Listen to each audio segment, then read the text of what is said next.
Today we were talking about what to do with your money if you get paid mostly to be hot. Jobs that for most people do not last past the age of like 25, 26. I'm talking bottle girl, dancer, OnlyFans. My name is Alexa. I am a content creator, writer, general social media manager and video person. But before I was doing all that, I was hold for the airplane.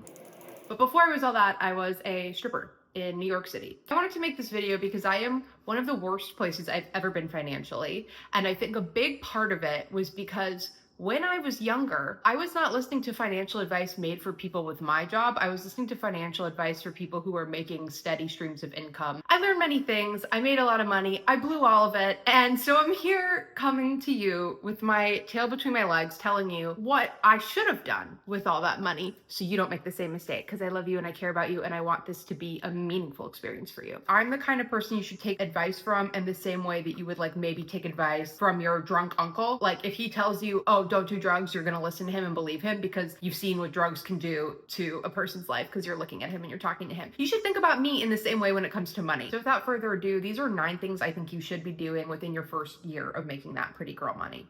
The first thing you need before you do anything else is to sit down and make an exit plan for yourself. An exit plan consists of a couple of things, okay? The first is, how much does my current lifestyle cost? How much does it currently live to be me, bare bones? And be honest about it. The next question is, how much does my ideal lifestyle cost? Find the variables between the two. The next question, by what age or point in life do I want to quit this fast money position? And then whatever age you said, add 2 years, because a lot of times it takes a couple of times to quit. And then the next and final question is, what kind of work do I want to be doing to earn income after this chapter of my life is over? If your answer is, I don't want to be working anymore, I would like an early retirement, that's fine too, but you're going to have to live like a very specialized kind of life. The next thing you're going to do, and it's critical, is to save, I would say 6 months to even a year of emergency funds up in your first 5 months working, okay? How you're gonna do this is you're gonna save like 50% of everything you're earning, and you're gonna pretend that the other 50% doesn't exist. It's gonna help you beat lifestyle creep. And when you can beat lifestyle creep, you can control any other part of your life. It's incredible.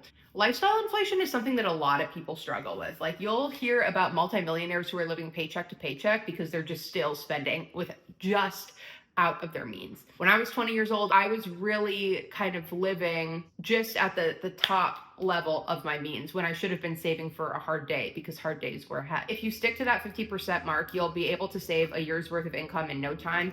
And also you'll be able to check in with yourself. Am I living above my means? Are my goals realistic? Am I making enough to even justify being here? Like OnlyFans, for example. There was a whole wave of people who started OnlyFans, but then they realized that they were making barely minimum wage posting content that takes a lot out of you. So if you find that you're making essentially minimum wage by doing any of these jobs, I would say do the minimum wage job that does not require all this other emotional and kind of physical labor from you. That was like one of the first reasons why I quit dancing, was my day rate as an editor was starting to creep up above what I was making as a dancer just working at night. I would say the whole point of these types of jobs is that you're making the most amount of money in the shortest amount of time. And if that's no longer the case for you, then honestly, there's no reason to do it. Like, in my opinion. Also, what you're gonna do with that savings account, you're not gonna put it into a regular savings account, you're gonna put it into a high yield savings account. So they pay you to keep money in, something with like an APR of 4% or higher. I use this account, I think it's Marcus by Goldman Sachs.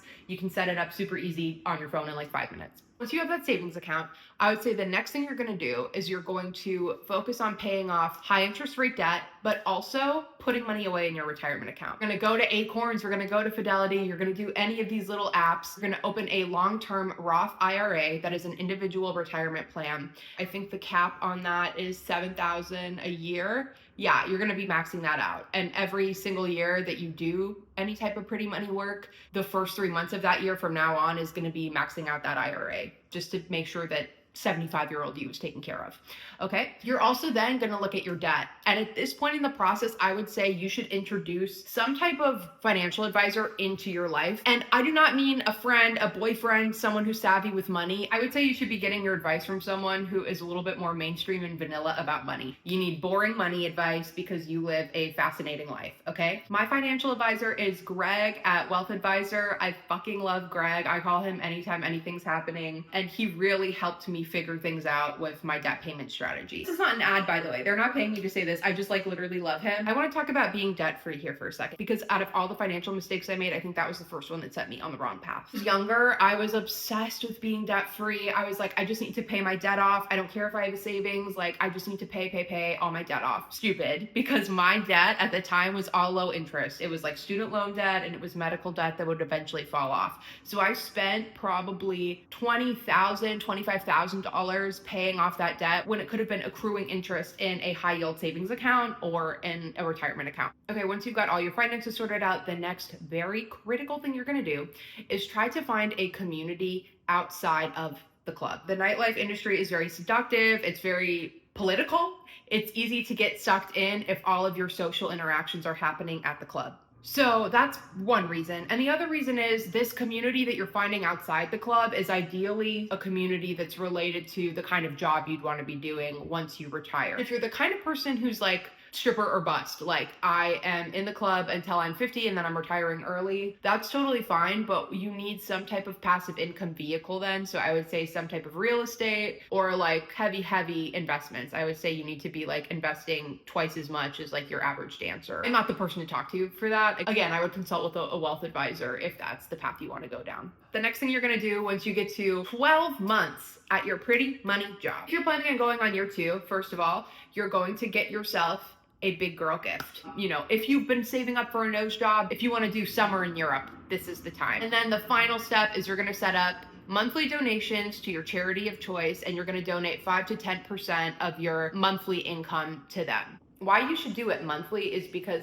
that way charities can plan on certain amounts of money coming in every single month versus random amounts of big money coming in at one part of the year and then no money coming in like the rest of the year. It's a lot easier for them to budget and move money around if the donation is on that type of cycle. The second reason is because I do just feel better about myself and my purpose in life when I am giving back to other people. You know, if you were to become a millionaire tomorrow, what would you do? What would it be for? You'd probably buy your mom a house. You'd probably pay off all your friends' student loans. You know, if you are lucky and blessed and privileged enough to be making money off of being charismatic and kind of cute and kind of funny and like selling a shot, I do think it is your duty to pay it forward to people who might not be in that same position. You know, not everyone is going to be born with your intelligence. Not everyone is going to be born with your energy level. Not everyone is going to be born with your talents or abilities.